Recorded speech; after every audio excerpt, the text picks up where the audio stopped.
today's mindful moment, packed with insights but designed to fit into your busy life. One deep dive at a time. So today we're diving into The Hate You Give by Angie Thomas. Okay. And, this book is amazing. It's so powerful. It really is. But we're not just going to, give you a book report or anything like that. Right. We're going deeper. Yes. We're going to, really get into the head of Starr Carter, who's the main character, and try to understand how she's living this double life. It's so interesting because, when you first start reading the book, you think, okay, this is just a typical, high school girl dealing with teenage drama. Right, exactly. But the thing is that Angie Thomas, she's a genius. She weaves in all these, profound layers about code switching and double consciousness. Exactly. It's not just teenage angst. No, not at all. So we've got some excerpts from the book that we're going to look at together. Okay. But just for anyone who hasn't read it yet, Starr, she lives in Garden Heights, right, which is a mostly black neighborhood. Yeah. But she goes to this super fancy, mostly white prep school called Williamson. It's like two totally different worlds colliding. Totally, yeah.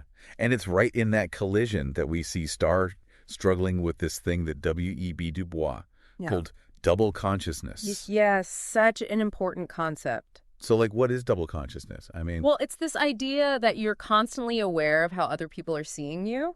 Okay. And it's especially true when those other people are from, a different race or a different social group than you. So it's like you're always looking at yourself through their eyes. Yes, exactly. Like having two sets of eyes, one looking out at the world and one looking in. And that inward eye is constantly judging you based on how you think you're being judged. Wow. Yeah. That's heavy. Yeah, it is.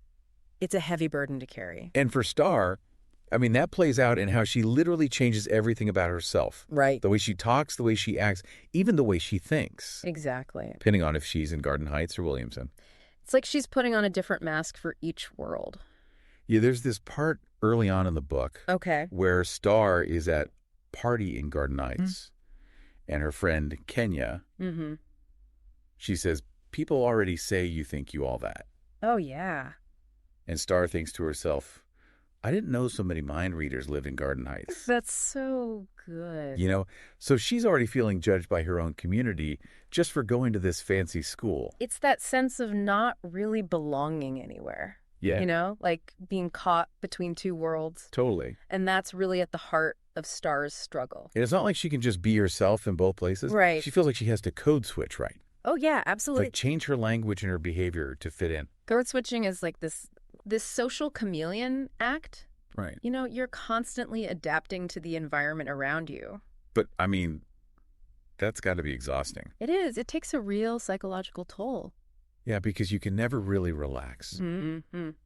You can never really be your true self. You always have to be thinking about how you're presenting yourself to the world. Wow, yeah. Making sure you're fitting in. And we see this play out in Starr's relationships, too. Oh, yeah, definitely. Especially with her boyfriend, Chris, who goes to Williamson. She keeps huge parts of her life hidden from him. It's like she's almost ashamed of where she comes from. Yeah, it's heartbreaking. It really is, because it shows how deeply she's internalized this double consciousness. Yeah, she's almost convinced herself that her Williamson self is the one who deserves to be loved and accepted. Right, the one who's worthy. Yeah, and it makes her relationship so much more complicated. Oh, for sure. Remember that scene at the froyo shop? Oh, yeah. Where she's on the phone with her mom? And she has to lie to Chris to get out of school. Oh, yeah. She's like, oh, it's just feminine problem. Yeah, like she's embarrassed to tell him the truth. Yeah, and that just shows you how many walls she's built up. Exactly. It's like she's leading these two separate lives, and she's terrified of them colliding. Right. And she's always worried about, someone from one world finding out about the other. Yeah, it's like she's constantly walking on eggshells. That's a great way to put it. Yeah, and you just know that something's got to give. Oh, yeah, the tension is building, and it's about to explode. It's like all that pressure, of keeping these separate the code switching, it gets even more intense. Yeah. When you think about the stuff that Starr goes through. Right, the trauma she experiences. Exactly. You're talking about Khalil, right? Yeah, her childhood friend. The one who gets shot by the police officer. That's the thing that really changes everything for her. Yeah, it forces her to confront all this stuff. Like the reality of racism, police brutality. It's not just about fitting in anymore. No, it's life or death. It's about this huge systemic injustice that she can't ignore anymore. All those invisible walls she's built up, they just come crashing down. Totally. And this is where the story gets so powerful. Yeah. Because instead of like shutting down, right. Starr starts to find her voice. She does, yeah. She starts to question everything.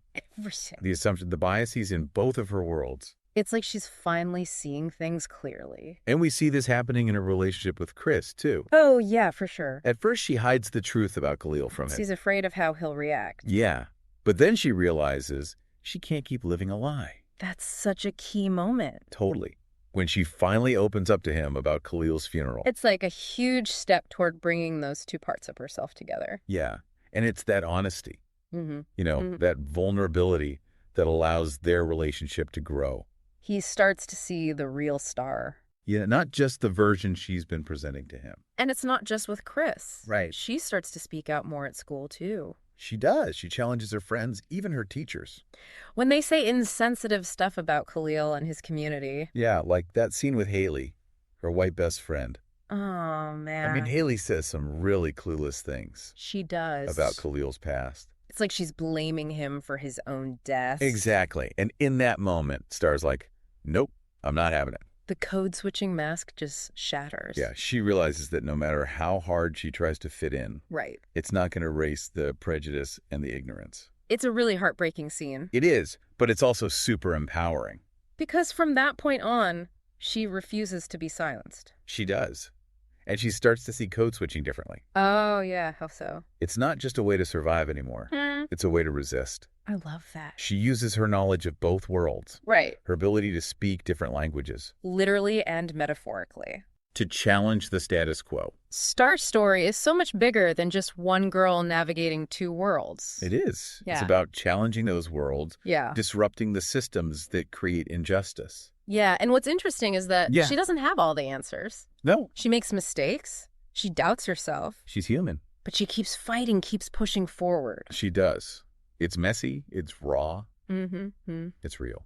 And it reminds us that finding your voice is a process. It's a journey, not a destination. And it's like that whole journey, of her finding her voice. Yeah.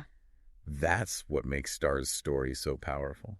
It's like she goes from, being so careful with her words, almost like censoring herself. Right. To this place where she's like fearless. Yes. Speaking truth to power. And that's what's so amazing about understanding double consciousness and code switching. Yeah. It's not just like personal experiences, They're connected to like these bigger systems of oppression. Exactly. It's like Starr is peeling back all these layers of these invisible scripts she's been following her whole life. Right. And she realizes that she can rewrite them. She has the power to change the narrative. And that realization comes with a sense of responsibility. Oh, totally. She can't just blend in anymore. No. She has to use her voice to challenge injustice. To speak up for the people who can't speak for themselves. Yeah, and she did. Remember that scene where she decides to go on national television? Oh my gosh. And tell the world what really happened to Khalil? That's a huge turning point. I know, she's risking everything. Everything. By challenging the official story. Yeah. Yeah, the one that paints Khalil as a thug. Exactly. And justifies his killing. But she's not doing it for fame or anything like that. No. She's doing it for justice. For accountability. For Khalil. For his memory. And it's like in that moment, she goes beyond code switching. Yes. She's not trying to fit in anymore. She's creating her own space. Yeah. Demanding to be seen and heard on her own terms. And that act of courage, it has this ripple effect. It does. It sparks protest. It starts conversations. It forces people to face some really uncomfortable truths. Yeah. And it shows us that even when you're up against this huge amount of power, one voice can make a difference. Starr's story doesn't give us all the answers. No. Or tie everything up neatly. Right. But it does leave us with some important questions. Like what?